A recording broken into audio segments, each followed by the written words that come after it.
that kind of brings up our next topic, the 2018 NBA draft. Uh-oh.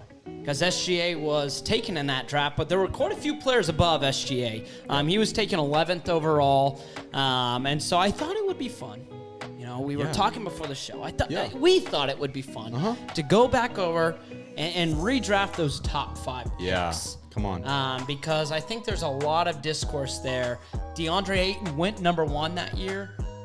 I don't think any of us would agree that Ayton is a number 1 pick. No, I would agree. Yeah, this draft you look back on and you see name after name after name of guys that are major contributors for their team now. So here's how it shaped up in 2018. We had Phoenix picked DeAndre Ayton, Sacramento picked Marvin Bagley, Dallas picked Luka Doncic, Memphis picked Jaren Jackson, Atlanta picked Trae Young. So those are the 5, and then there's a bunch of guys after that are worthy of being considered in the top 5. Wendell Carter, Mikal Bridges, SGA. I mean, Miles Bridges is there, but we're anti-Miles Bridges. Yep. MPJ.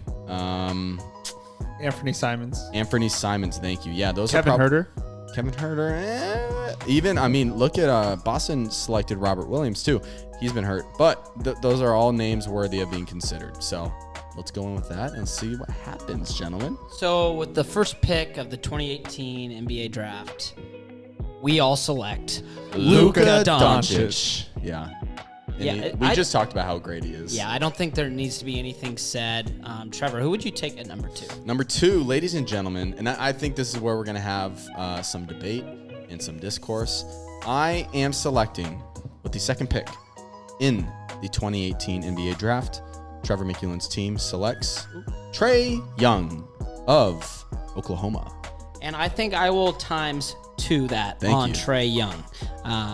Christian, we'll let you pick, and then if there's any differences, we can discuss. All right, boys. Right now, 2023. Okay, give it to me. I would much rather have SGA, Shai Gilgeous-Alexander. Yeah. And I love Shai. Both players, tremendous talents. Can't go wrong with either one.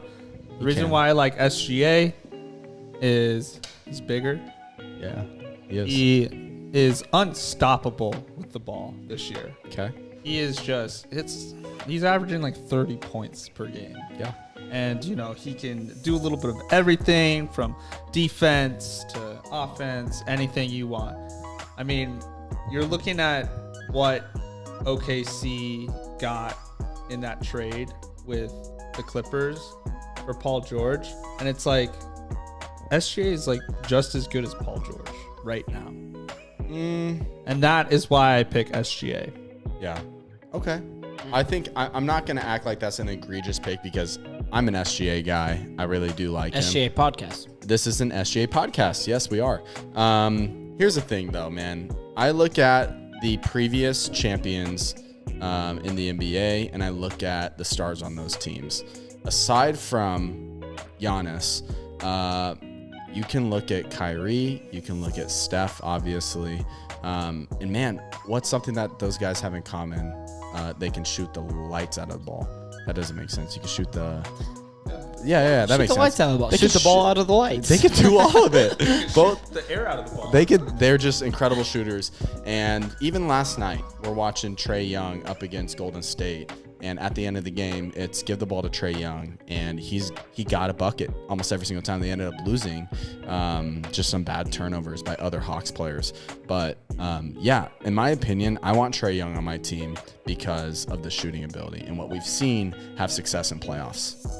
I see. That's where the conversation gets interesting. You just said because we've seen success in playoffs, but if SGA was on a good team, we could probably see the same success that Trae Young had. I mean, when you look at when they did make the playoffs with Chris Paul, that was obviously Young in his career and he was growing. I just think that his potential over Trae Young is higher than what Trae Young's ceiling can be. I don't think SGA is a bad pick. I just think I would definitely rather have Trae. The final thing I'll add is Trae Young is kind of that first Steph Curry prototype that we've seen at a high level. There's definitely been guys who've tried to mold their game up after Steph that just don't have the same success. Like me. Yeah, like Trevor, like Christian, and even Not like the same success. Yeah, no, not the same success, but close. Sure.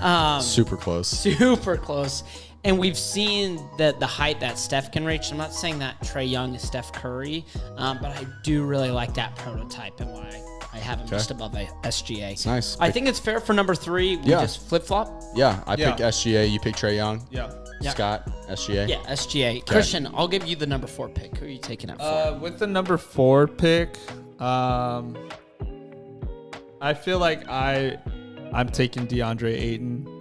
I just think his offensive ability, his touch for a guy who's that big is really good. I mean, probably the other person I would maybe consider is Jaren Jackson Jr., but at the same time, I feel like Jaren Jackson Jr. hasn't really lived up to what people expect him to be.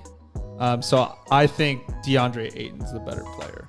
Yeah, I would go with Ayton at 4 as well. I think both him and Jaren Jackson Jr. haven't really lived up to expectations, but Ayton has shown those flashes that he can be a great big, but I wouldn't put him in a class of great bigs. But I would take him 4th overall because I do still see great potential. Sure. I disagree with you guys. I'm going to go with Jaren Jackson Jr.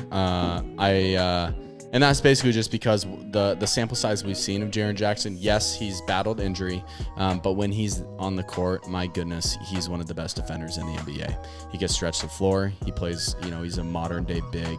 He's like literally, you think about bigs that you would want on a team in this time where teams are shooting the lights out of the ball. Thank you. Or the ball of the lights.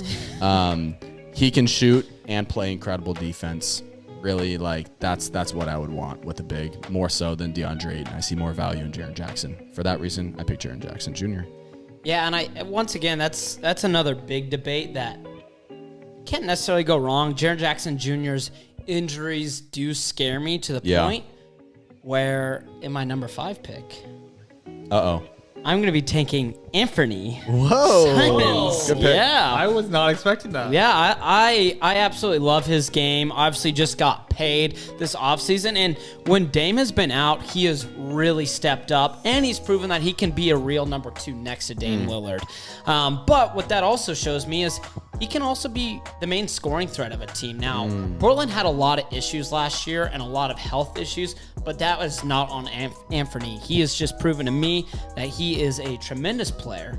And in our redraft, finds his way all the way up to number 5. That's incredible. Yeah. All right, I'll pick my 5th.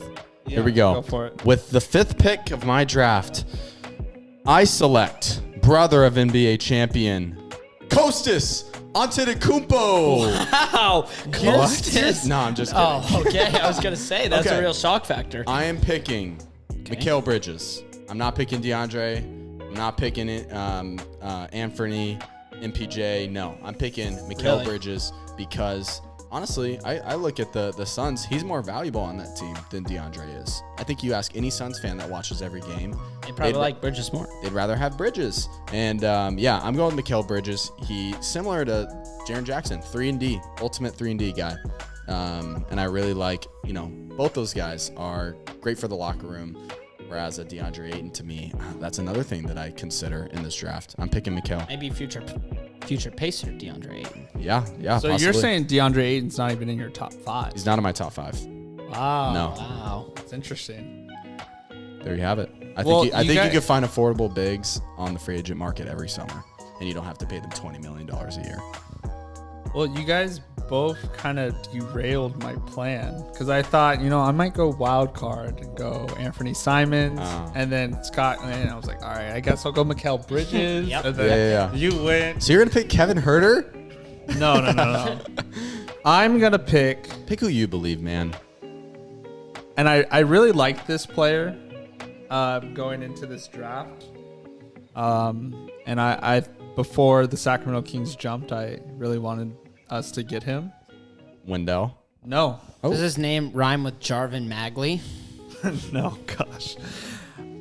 I really like Michael Porter Jr. Nice. Hey. I Yeah. love it. Yes, I was really high on Michael Porter Jr. Coming into this draft. Obviously, he dealt with injuries in college. His but, spine doesn't even work. But I don't even think his spine was the issue coming into the league. It was his back. Oh, it was his a back? concern. So his Yeah. foot injury was different. Yeah, foot injury was different. Yeah. But, Spine, foot. yeah, same thing. In high school, in this Okay. draft class, he was the number 1 rated player. Yeah, he was. And so I was just really high on him. His highlights were great shooter. Shot 50% in high school. You want some other top high school prospects? Yeah. Scalabrine, Harry Giles. Where are they now? Well, okay, Harry was injured. Let's give him a break. Yeah. But Scal... MPJ. That was a great segment, guys. Yeah, good job. Our first ever draft coverage. Oh, you're still here. Well, while you're here, why don't you give us a like, subscribe, and follow us on Instagram at Small Ball Podcasts.